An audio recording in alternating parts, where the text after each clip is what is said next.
Hello everyone, my name is Caitlin and I am going to talk about some books that I read recently.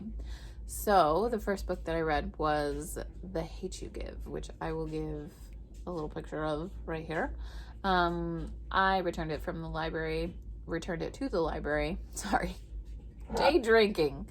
I returned it to the library, so I don't have a physical copy of it. But I read it a while back and it should have been included in my last wrap up, but I forgot. So there's that. Anyway, this book, I can understand why people really like it. I can understand why it was made into a movie. I think that the story itself is really poignant and a story that people in the United States need to read. Mostly because it's a story that people in the United States see every day on the news. So it's about a young woman and a young man. They're riding in a car together. They're both black. They're stopped by a white policeman, and he ends up killing the young man right in front of the young woman's eyes. And so it's about her and her dealing with the trauma of the situation and everything that comes with it. Seeing her friend portrayed as a villain in the media and knowing that he didn't do anything wrong, and also hearing her friends talk about it because she goes to a predominantly white school and she has not let them know that she was the girl in the car with him at the time. So it's got a lot of interesting elements to it, a lot of conflict for her as a character that I really enjoyed. She's got a great relationship with her family, and I think that's portrayed really well. I think that the only thing for me is that the writing wasn't super excellent. I think that it was good enough for the story to carry it, and still let me enjoy the book as a whole a lot. But I just didn't think the writing was amazing, is what I'm trying to say. But it was fine. And I do think also that the ending probably wasn't as realistic as what would actually happen. But I also understand that because I think that since this book is geared towards young people, that you can't fault an author for wanting to put a little hope into the hearts of young people, for wanting a little bit of a positive ending to this problem that is occurring in the United States with police brutality, and the very reason why movements like Black Lives Matter exist. So I can understand wanting to end on a little bit more of a positive note. So yeah, it's a book that I would say you should go out and read if you haven't read already. I'm going to have my daughter read it at some point. She's 12, and there is some discussion of sex in it, which I don't quite want her to read quite yet, but apart from that, everything else I want her to read.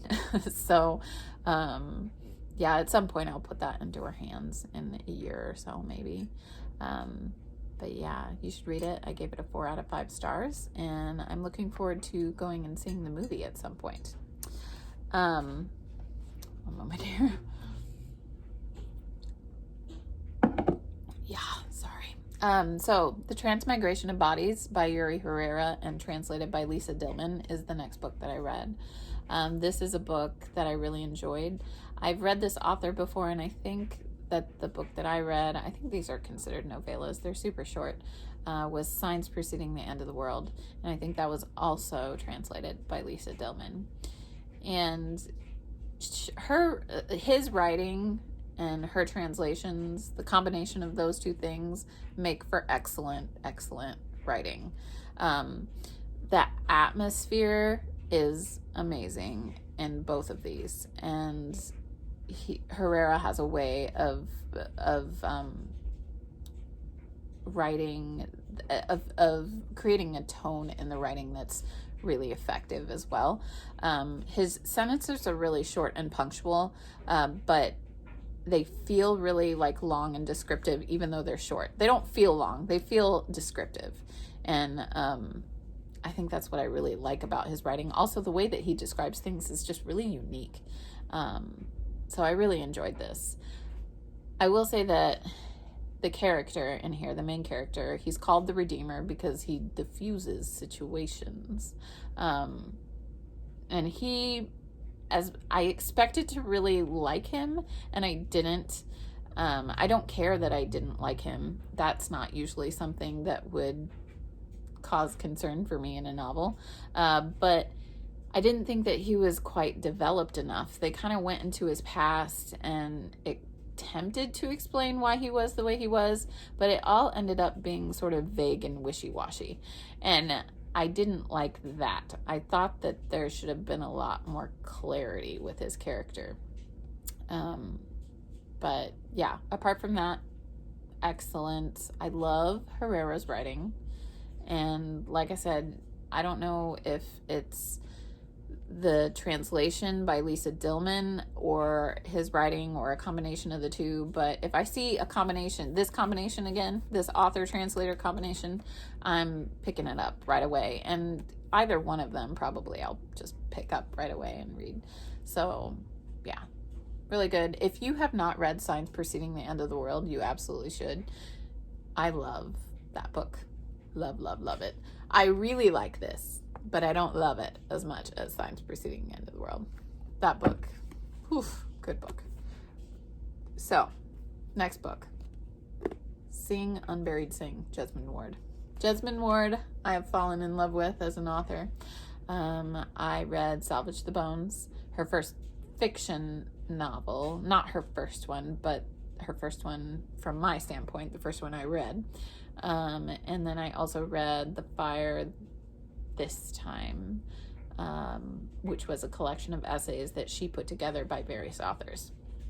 So this is actually my third book, Jesmyn Ward book. And this was really fantastic. I think it's the most accomplished of her novels that I've read so far. I'm also reading the other book in the trilogy, which I'll talk about more. And it's a very different book from this. All three of her novels are so very different, and yet at the same time so Jesmyn Ward. You can tell that you're reading Jesmyn Ward, but they all have different styles, different tones, and yet they all take place in the same area in Mississippi, and they all have similar themes. So her family relationships are on point. They will suck you in and devastate you. And while Salvage the Bones shattered me, and remains my favorite, this one was still heartbreaking and great.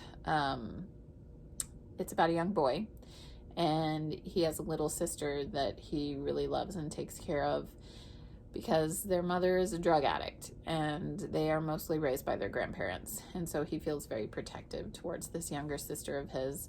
And it's kind of his story, but also the story of a couple of other characters as well. She uses some spiritual influences, ghosts and things, to bring up history, bring up the past. And it's a really effective way of providing some insight into some of the characters in here. It's really good. I think this is people's favorite of her novels because it is probably more accomplished. It's easier to read.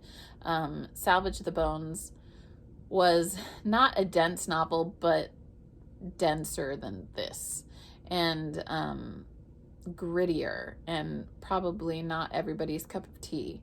And there were bits of that in here. There were bits of grittiness in the narrative. Like there's a part with a goat in here where you're like, ooh.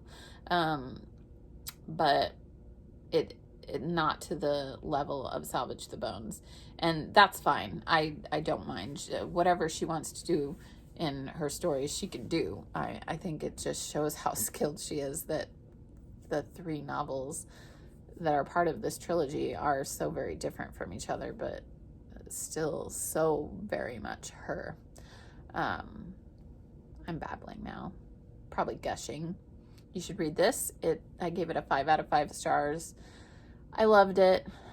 Salvage the Bones still has my heart, but really good novel. The next and last book that I have to talk about is Severance by Ling Ma. So this is a post-apocalyptic novel about a young woman and her surviving the apocalypse, basically. So the apocalypse comes in the form of an illness that turns people into these zombie-like creatures, no flesh eating involved, zombie-like creatures who perform mundane tasks over and over again to the detriment of their health and ultimately life. So there's some political commentary in here that's pretty good, and dark humor that I loved, and yet great, like, serious character development and story, even though what is happening, like the plague kind of thing that's happening in here, is a little ridiculous. It's contrasted by the fact that the main character in here is really developed and well written. So she annoyed me a bit, and that's okay. I think that's part of what made her so interesting to me. She kind of goes along with life and doesn't make a whole lot of decisions, and even under the most extreme circumstances doesn't make a whole lot of decisions, but she develops throughout the novel and develops some agency, and I really liked it and enjoyed her backstory. There's sort of an unraveling of her past that helps you understand why she appears to be the way she is, and it's just really good character development. I love just the touch of like sci-fi apocalyptic in here, but felt more like a literary novel, which is kind of my favorite kind of novel. Speculative fiction, I guess. It felt like speculative fiction. So yeah, I gave this a 5 out of 5 on Goodreads initially, and then I was thinking about it and I was like, I can't give this a 5 out of 5 and also give this a 5 out of 5. So I ended up bringing it down to a 4 out of 5, I think. I hate rating Goodreads. Like, even if they gave me 10 stars, I think I would still have issues, because ratings tend to get really arbitrary, and your reading experience with something that you love that maybe wasn't as skillfully written, and your reading experience of something that you loved that was really skillfully written and was maybe like really dense, it's hard to compare those two and say this is a 5, this is a 5. It's just hard. Anyway, those were the books that I read. Let me know if you've read any of those and what you thought about them, and I'll see you next time. Bye bye.